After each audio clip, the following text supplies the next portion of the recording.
Absolutely. And last question, touching on Money in the Bank. You were actually the person, Mr. Money in the Bank. You won it, and this is a bit of a deeper question. It was taken away because of injury, and it later kind of turned out to be a misdiagnosis. So, I mean, you see these wrestlers who will get put out, and then 10 years later coming back because of these. How do you feel about that? Just the WWE, like the diagnosis medics in wrestling. Well, it wasn't the WWE. It was whatever. I went to, I think it was Erie, Pennsylvania, where I had my my MRI.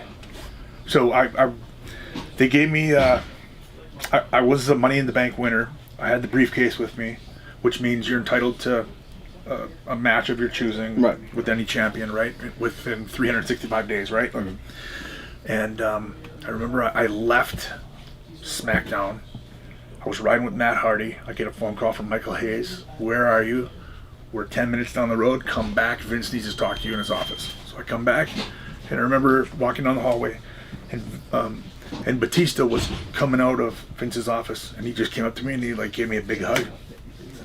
Oh, that's awesome. And then he's like, "Congratulations, man, you deserve it." And I was like, "What do you mean?" and he's like, "Let them tell you." So I walked in the office, and it was Stephanie and Vince.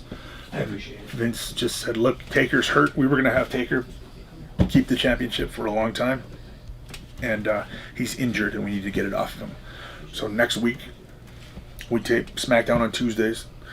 Tuesday night, we're going to do something where, you know, he has a cage match with Mark Henry, barely survives, and then you're going to come out and finish the job, and we're going to have a new champion."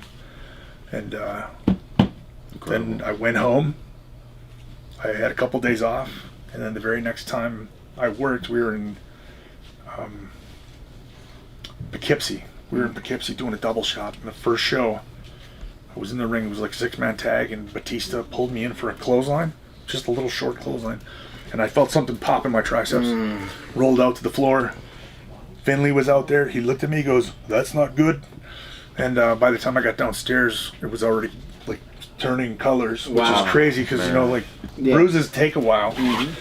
And then, so I remember that night, Hornswoggle drove me to the ER. I got X-rays and I got an MRI, and then just went to the hotel room and just waited to get the results. Stephanie called me the next day and she's like, "Ken, you're going to be out for 7 or 8 months because you tore your triceps off the bone, and unfortunately we still need to get that title off of you because Taker, you know, we need to get it off of Taker. So Vince's jet is coming to pick you up, and you're going to fly to Penn State, and Edge is going to challenge you for the briefcase tonight. And he's going to do what you were supposed to do." Wow. So I was just like, "Hey, this is life. Business is business." So I didn't put up a fuss. I didn't argue about it. I just went and did it. Edge called me a chicken. I said, "Nobody calls me a chicken." Did the thing, and then the next day I went down to Birmingham and met with Dr. James Andrews. And I remember sitting on this table, and he was like, he started doing this, and he was like, "So you tore your triceps, huh?" "No, I don't think so." "That's not a tear." And I was like, "Excuse me?" Why? "Yeah, I'm pretty sure that's not a tear. I don't feel a tear in there." He goes, "I can't find your MRI anywhere, so we're gonna have you do another one." And I did it, and sure enough, like, it was just a large bruise, a bunch of blood vessels that popped in there. So he goes, "You'll probably be out maybe a month and a half, and then you're good to go." Man. Oh my God. It is what it is, though, you know. Like, Right. So